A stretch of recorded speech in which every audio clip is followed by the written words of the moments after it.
Okay, final question for this week is from Mike on the Paleo Diet. Mike says, going back to your first book, what are the main things you would revise or add if you ever did a revision? Well, the funny thing is we did do a revision. There is a volume 2 or version 2. It's a paperback version. Is updated slightly.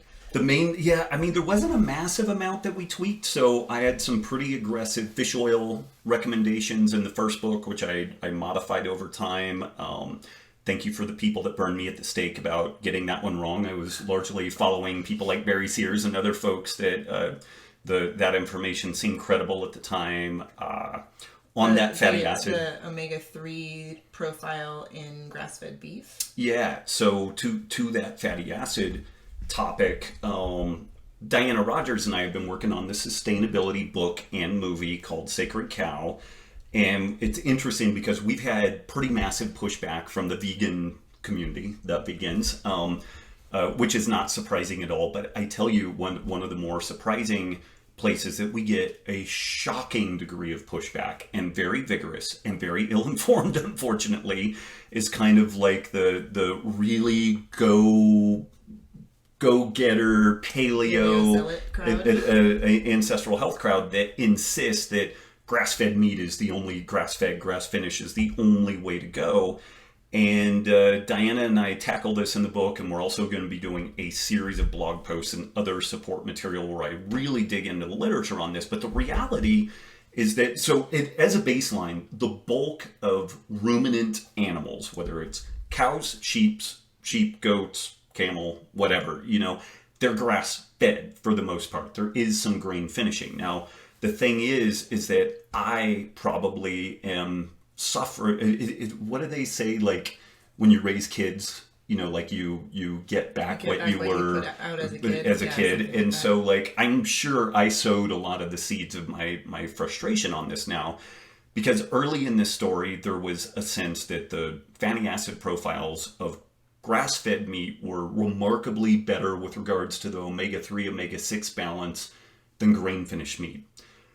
Around 2009, 2010, though, Matt Lalonde really did a deep dive into this stuff, and he was like, no, man, that's not the case at all. There's very little difference when you get right down to it. And I got into a pissing match on the interwebs, on social media, shocker, with a woman who is a master's degree in chemical engineering, and she insisted that there was a difference in the protein of grass-fed versus grain-finished meat. And I said, show me one paper.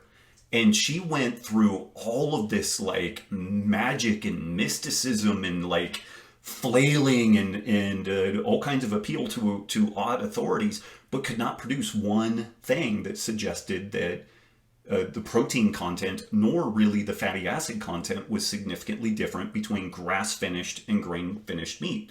Now, from a sustainability perspective, there's a great argument for doing as much grass finishing as possible, but even in that story, there's a reality that, like, to the degree that we do continue to grow wheat or corn or rice or whatever, the leftovers in that scenario is not technically grass, but it is something that animals can be finished on, and it is used that way, and it's a very smart utilization of resources, because otherwise that cellulosic material just builds up and it degrades very slowly. It maybe oxidizes instead of composts and all that type of stuff. So there's really compelling reasons to have a middle ground in this story, and not be complete zealots about it. There is no compelling case from a health perspective that the fatty acid profiles are different. And so that's a big one from the book, that I probably sowed a lot of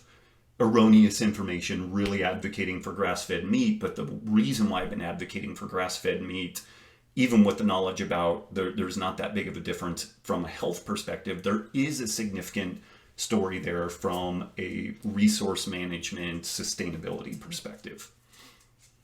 So that's going to be a fun one to unpack over the next 10 years. So the fish oil, the fatty acid profile in grass-fed versus grass-finished versus grain-finished beef. Anything else?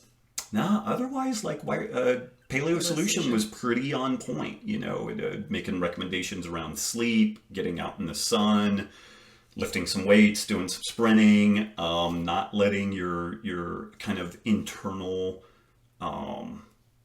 dialogue, kind of eat you up. That whole the stress chapter, like the finance piece and everything. So that stuff's kind of stood the test of time, and honestly got recycled and updated significantly in Wired to Eat. Like, it's still those things are kind of, I would argue, kind of universalities in this story. Yeah. Okay. Is that it? I think that's our last question for this week. Yeah. Thank you guys again for your questions. You can submit them at robbwolf.com on the contact page. At Das Robb Wolf for Instagram, which is about the only place I'm hanging out these days. We drip these questions out there. Also on YouTube. This episode was sponsored by Drink Element, the electrolyte drink mix that has the sodium that you need if you're on a low-carb or ketogenic diet. It has what plants crave. So, Brondo. Brondo. Thanks, guys.